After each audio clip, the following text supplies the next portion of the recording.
Acuérdenle la pulsación, vamos, mira. Me está tomando el pulso. La presión en el pulso. Estamos perfectos. ¿Cómo que no tengo corazón? Emocionalmente. No, emocionalmente estoy muy bien. Lo que pagué sueldo hace un día. Mirá ahora te falta el SUS y las leyes, así que esa duele más. Sí, tenés razón, pucha. Bueno, ¿cómo andas bien? Al menos eso se lo paga tu gente. Sí, eso es cierto. Lo otro es, bueno, recién veníamos hablando de presión fiscal, no da para más. Ni lo provincial ni lo nacional, no da para más. Bueno. Hoy, ahora me voy a dedicar al intestino. A ver. Me voy a dedicar al intestino en esta charla porque realmente hay una vieja frase en la medicina que dice la muerte empieza en el colon. Y realmente impacta mucho la salud intestinal en el resto del organismo. Pero en mayo se celebran, se ponen en el foco de la gente 2 días en relación a 2 enfermedades que son bien particulares. Uno es la celiaquía, que fue el día 6 de mayo, y la otra, el 18 de mayo, que es una enfermedad un poco más, rara, podríamos decir, o con menor incidencia, pero que ya hay un comité en Argentina en relación a la atención de estos pacientes, que es la colitis ulcerosa y el Crohn, que afecta más bien el intestino grueso. En cambio, la enfermedad celíaca afecta más al intestino delgado. Así, en general, para tener clarito para la gente los síntomas, ustedes saben que la enfermedad celíaca tiene una presentación clásica, que es en los menores de 2 años, que son esos bebés que realmente tienen dolor abdominal, tienen diarrea, que no crecen, que tienen desnutrición y todos los parámetros de desnutrición, que es lo típico, lo que todos estudiamos en la facultad. Posteriormente se vio que había otras presentaciones que son atípicas y que se dan más en la gente mayor y que en general son trastornos de los micronutrientes. Entonces son los pacientes que tienen trastornos con el metabolismo fosfocálcico porque no absorben bien el calcio, la vitamina D, entonces tienen osteoporosis en forma precoz, tienen trastornos de las faneras, trastornos del esmalte dental, se le cae el pelo, tienen trastornos así como parestesias, o sea, de neurológicos, pueden tener aftas orales porque no absorben bien la vitamina B12 y no tienen esa clínica florida digestiva, podríamos decir. Y los que son completamente sintomáticos, que son los familiares, que los screening familiar, cuando uno encuentra un paciente celíaco, estudia a los mayores y a los descendientes. O sea, esas 3 formas de presentación. La celiaquía es una enfermedad que se cura con la dieta, o sea, se es celíaco toda la vida. Realmente los trastornos inflamatorios, la amputación de las vellosidades del tubo digestivo delgado se mejoran con una dieta libre de gluten. El paciente vuelve a comer con gluten, se genera todo el cuadro nuevamente. Ahí yo te traje toda una serie de establecimientos alimentarios autorizados acá en Entre Ríos que tienen plantas que producen alimentos libres de gluten, la lista de los alimentos libres de gluten y también cómo pueden hacer los pacientes para ser, acreedores de un subsidio que tiene tanto la provincia como el IOSPER para los pacientes con celiaquía, que es para mantener esa cuestión cultural de la ingesta de algún farináceo. Con respecto a la celiaquía va a haber inclusive cursos que va a dar el SUMAR, por ejemplo, para los agentes de salud, y va a haber talleres de cocina y demás a lo largo de todo este mes. Hay que tener en cuenta que la enfermedad celíaca es una enfermedad que tiene un componente genético, un componente inmunológico y un componente ambiental.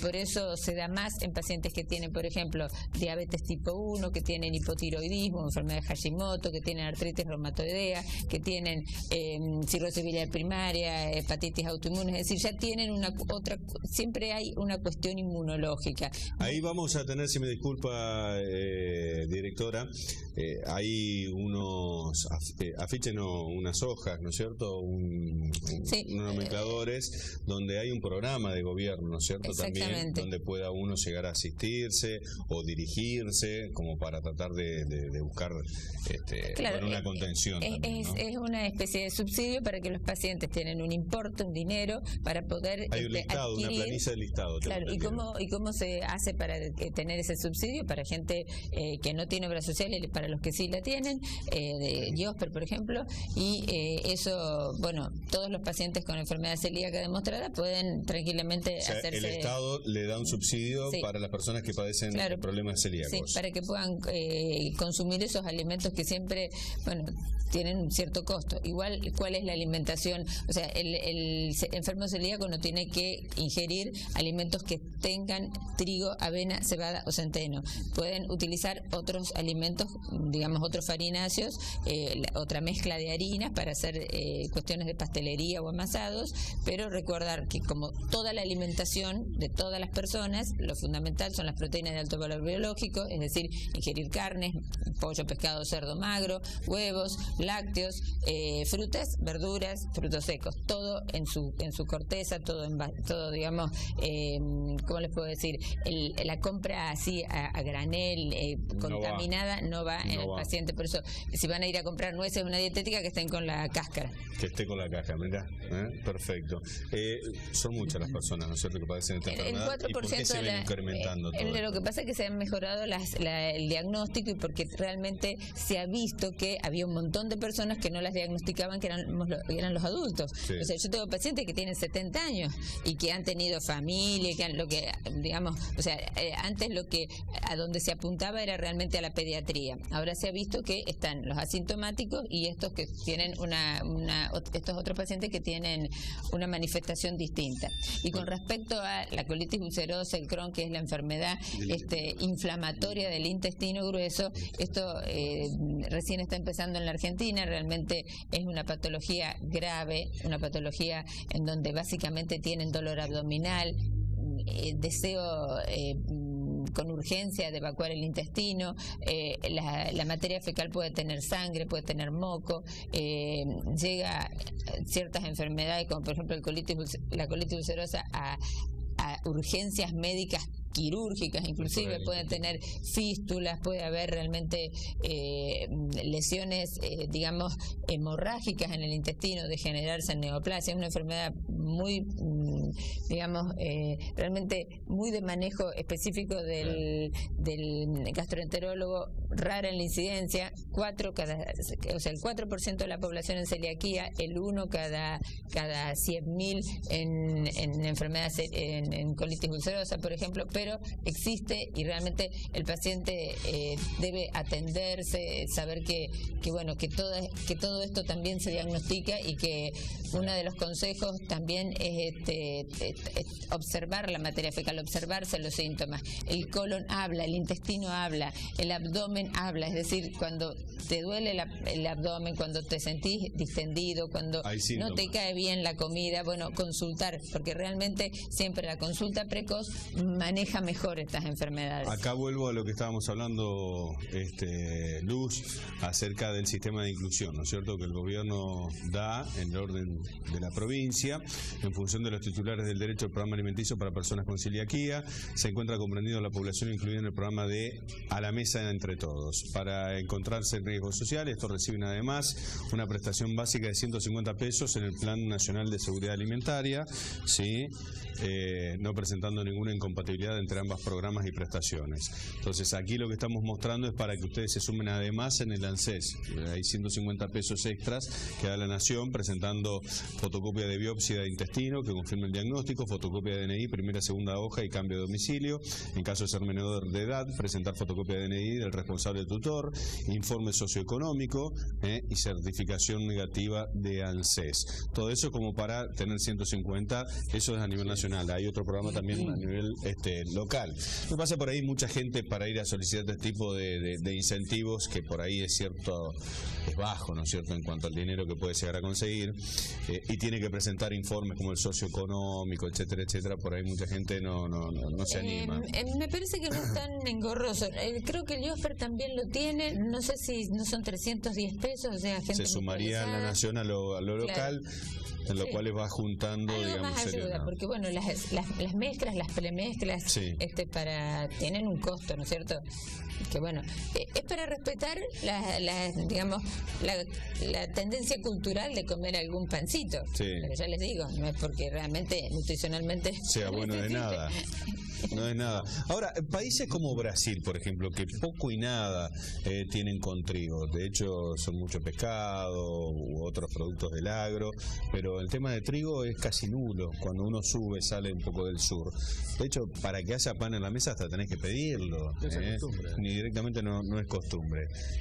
¿Allá se presentan menos casos de celiaquía que en la Argentina? Bueno, digamos, si bien parece como que podría ser así, porque nosotros tenemos bueno, hemos sido el ganador del mundo, en fin, el trigo acá se consume mucho, tenemos herencia italiana y demás.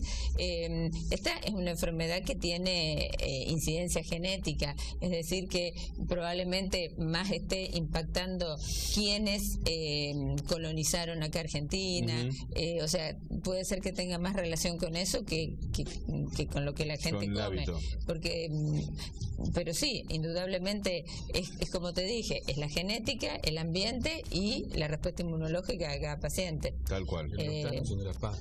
Claro, exacto. Gracias, Luz. Como siempre, sí. No, quería dejarlo. Me quedé con el tema de las enfermedades del intestino grueso. Y hay una serie de enfermedades, unas más leves, otras menos leves.